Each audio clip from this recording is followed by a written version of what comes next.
Oke, moratorium yang akan dikeluarkan dengan dasar Perpu. Satu hal, Perpu adalah kewenangan dari Presiden dengan hal ihwal kegentingan atau keadaan yang memaksa. Silakan, berdasarkan Undang-Undang Dasar, hal itu adalah hak dari kewenangan Bapak Presiden Republik Indonesia. Tetapi moratorium adalah isu yang lain. Moratorium artinya menangguhkan, menghentikan sementara waktu pelaksanaan Undang-Undang Kepailitan nomor 37 tahun 2004. Pertanyaannya, apakah iya moratorium adalah solusi? Saya ingin memberikan satu tanggapan dan ingin memberikan satu bahan kajian untuk kita bersama. Indonesia itu adalah satu gambaran besar, satu negara yang dinilai oleh dunia internasional bangsa yang besar. Dan salah satu indikator adanya kepercayaan investor asing masuk ke Indonesia itu karena adanya Undang-Undang Kepailitan. Undang-undang yang dirasa menjamin kepastian berbisnis di Indonesia. Bayangkan kalau pemerintah mengambil keputusan memoratorium, artinya kita memberikan satu efek jera kepada para investor untuk masuk ke Indonesia. Sementara di kondisi saat ini, kita mengharapkan banyaknya investor bisa kembali datang berbisnis berusaha di Indonesia untuk meningkatkan roda perekonomian Indonesia. Bahwa karena alasan adanya peningkatan pendaftaran PKPU dan PAILIT, itu bukanlah satu-satunya alasan untuk menjadikan moratorium sebagai dasar.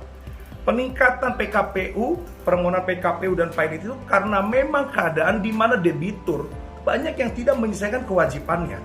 Tetapi satu hal, kalau ada konsep berpikir yang mengatakan bahwa permohonan itu tidak wajib atau tidak boleh dilakukan oleh kreditur, saya sependapat untuk hal itu. Itulah yang harus kita kaji secara akademis agar Perpu itu secara temporary karena pandemi ini bisa digunakan menekan laju permohonan PKPU dan PAILIT itu, bukan dengan menghentikannya. Kita akan belajar dari beberapa negara yang ada di sekitar kita.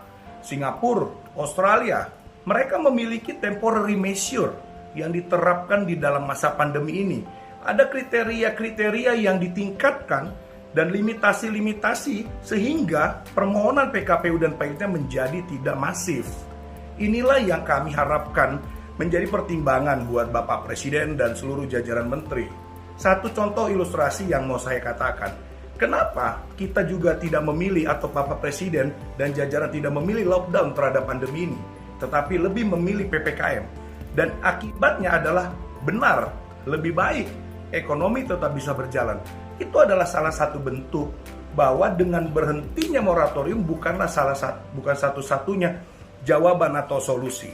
Nah, kita juga harus melihat apakah Undang-Undang 37 tahun 2004 ini dianggap gagal. Karena kalau moratorium berarti kita mau mengatakan selama ini Undang-Undang 37 tahun 2004 tidak efektif. Nyatanya berapa banyak perkara yang dimohonkan berakhir dengan perdamaian.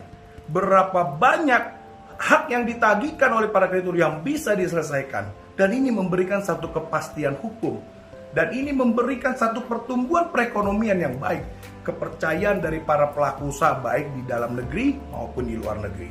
Itu yang kami hormati Bapak Presiden Joko Widodo dan Menteri Koordinator yang terkait untuk boleh mempertimbangkan bahwa wajah Indonesia itu digambarkan dengan adanya perangkat-perangkat hukum yang berlaku di negara ini.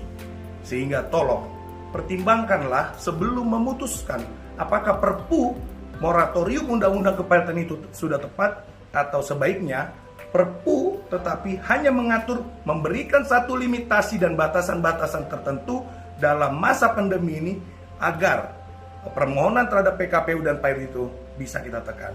Demikian yang dapat saya sampaikan. Terima kasih. Sukses buat kita semua. Indonesia Jaya. Salam sehat.